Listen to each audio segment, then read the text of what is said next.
Welcome children. Welcome to the third video. Chapter 5, page number 4949. Bengal after Plassey. When the battle was over, the battle of Plassey was over, Siraj ud Dawla was defeated and Mir Safar, kindly underline, Mir Safar was made as the Raja or the Nawab of Bengal. He was the puppet in the hands of the Britishers. Whatever the Britishers demanded, he gave to them. And finally, he could not fulfill the demands of the Britishers. Thus, Britishers made Mir Qasim, that is the next Raja. Mir Qasim was made as the Nawab of Bengal. And Mir Qasim obliged to the Britishers and rewarded the company by, how did he reward? By granting it the right to collect the revenue of the districts of Burdwan and Medinipur. After some time he thought, they are making use of me. Thus he thought of to overthrow the Britishers. Okay. Now what did Mir Qasim do to overthrow the Britishers? So we have two questions, that is B4 as well as D3A. Same answer, kindly mark B ka 4, D3A. That is page number 49 left side. 4949 left side. The point wise. Point number 1. What are the two steps did he do? Point number 1. He dismissed the court officials who favored the British. That's point number 1. Point number 2. He hired European experts to train his army. Point number 3. He also abolished all duties on internal trade. Point number 4. So that both Indian and British merchants could trade on equal terms. These are the 4 points. They are the answer of B4 as well as D3A. Next, Battle of Buxar. Now, what is Battle of Buxar? The Battle of Buxar took place between the British and the 3 allies of the Indian rulers.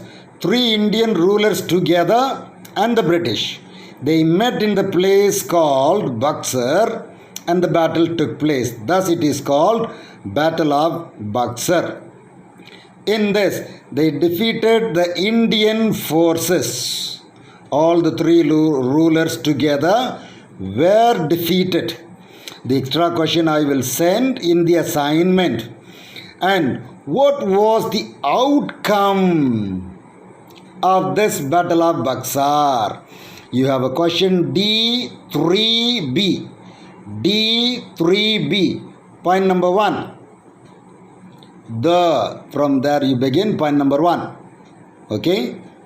The British defeated the Allied army and emerged victorious. That's point number 1. Point number 2. A treaty was signed in Allahabad in 1765. Point number 3. Shah Alam II gave the Diwani of Bengal, Bihar and Orissa. Point number 4. Suja ud Dawla was forced to hand over the districts of Allahabad and Kara. Point number 5. In addition, he had to pay a sum of 50 lakh rupees as a war damage. These 5 points enough. These points are the answer of D3B. Okay, the outcome of the Battle of Buxar. Kindly turn to the next page, page number 5050. Now, C1 you have. C ka 1. What is C1? What? The Battle of Buxar, C1, was a decisive battle in the Indian army that it decided. What is that? Point number 1, dot wise it is that C1, C ka 1. Page number 5050, left side. Point number 1, it exposed the weakness of the native armies. Point number 2, the Nawab of Oudh and Bengal and the Mughal emperor now became dependent on the English East India Company. That is point number 2. Point number 3. Total financial control over the rich eastern provinces gave the company enormous resources for the next round of expansion. These are the 3 points. These 3 points are the answer of C1. Come to the next page, children. That is page number 5151. In this, the increasing British influence. They kept on increasing as the revenue collection came in their hands. Particularly, the army and the revenue collection came in the hands of the British. And now, here there we have the answer dual government or double government. What is this, sir? Double government. We have a question here. I will explain, then you will mark. Double government means the collection of revenue as well as the military will be in the hands of the British government. And the Indian Rajas were given only certain amount of money to look after all the needs of the state. So that is 2 fellows ruling the state or India. That is called double government. That is British and the Raja of local Raja, that is Bengal Raja, ruling the government. 2 of them. One fellow will have all the income, but the other, the Indian Raja, has to spend money. So very little money was given to him to look after all the other needs of the people. That is called double government. So we have a question D3 ka C. D3C. What is that? What do you mean by dual government and its effect? Dual government and its effect. Come. In the 4th line, where there is ending the 4th line, A, from there, point number mark A. That is, a small amount of revenue was paid to the Nawab to run the administration. That's point number 1. Point number 2. The situation was such that the British had all the power but no responsibility. That's point number 2. Point number 3. On the other hand, okay, the Nawab had all the responsibility but not real power and no stable source of income. The next point, this unique government is known as the dual or double government. This is the answer of D3C. These 4-5 points, answer of D3C. Come to the next paragraph. The dual system of government, okay, the dual system of governance in Bengal ended in 1772. After some time it ended. Bengal was brought under the direct control of the company.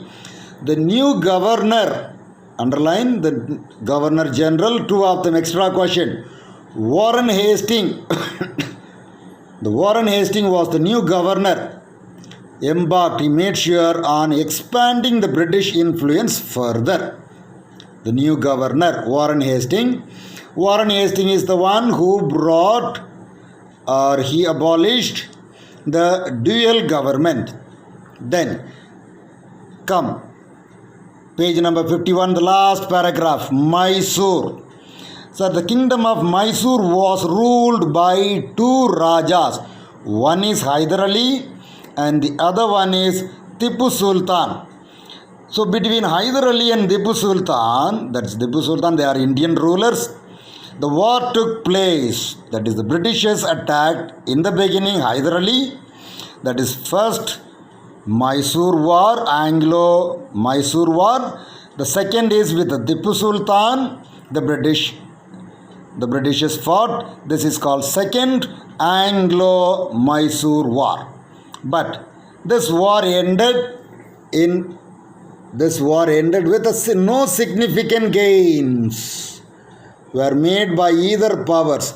Both of them did not gain in the first war and the second war of Mysore. Then come next, the Marathas. What is that? The Marathas, we have no question. The Marathas from 1775 to 1782 they ruled. Okay, so there was between the Marathas there was a war, the Britishers and that. In this war also there was no significant result, just it ended in peace. That is the Marathas. Kindly turn to the next page, page number 5 to 52. Policy of non-intervention. What is this, sir? Policy of non-intervention. Intervention means not to interfere in the matter of India. Not to interfere in the matter of India. So this is called non-intervention. So we have a question there, B6. B ka 6, short question. What do you understand by the policy of non-intervention? You can write in your own words. Not to interfere in the matter of India. However, you mark the answer from the book. Second line. The British Parliament felt that since the company was only a trading body, it had no right to interfere in the internal affairs of India. This is the answer of, okay, B6. Who brought this policy, non-intervention? That is Lord Cornwallis and Sir John Shore. It was brought by whom? Okay, which Governor Generals followed this policy? The Governor Generals are, point number 1, Lord Cornwallis. This is second part of B ka 6. Second part of B ka 6. Who were the Governor Generals? The Governor Generals were, number 1, Lord Cornwallis and Sir John Shore. Okay, children? Well, with this I wind up today the class. Thank you, children. Kindly watch. Kindly use, okay, your headphone to listen carefully. So the voice will be clear if you use your headphone. Okay children, thank you so much.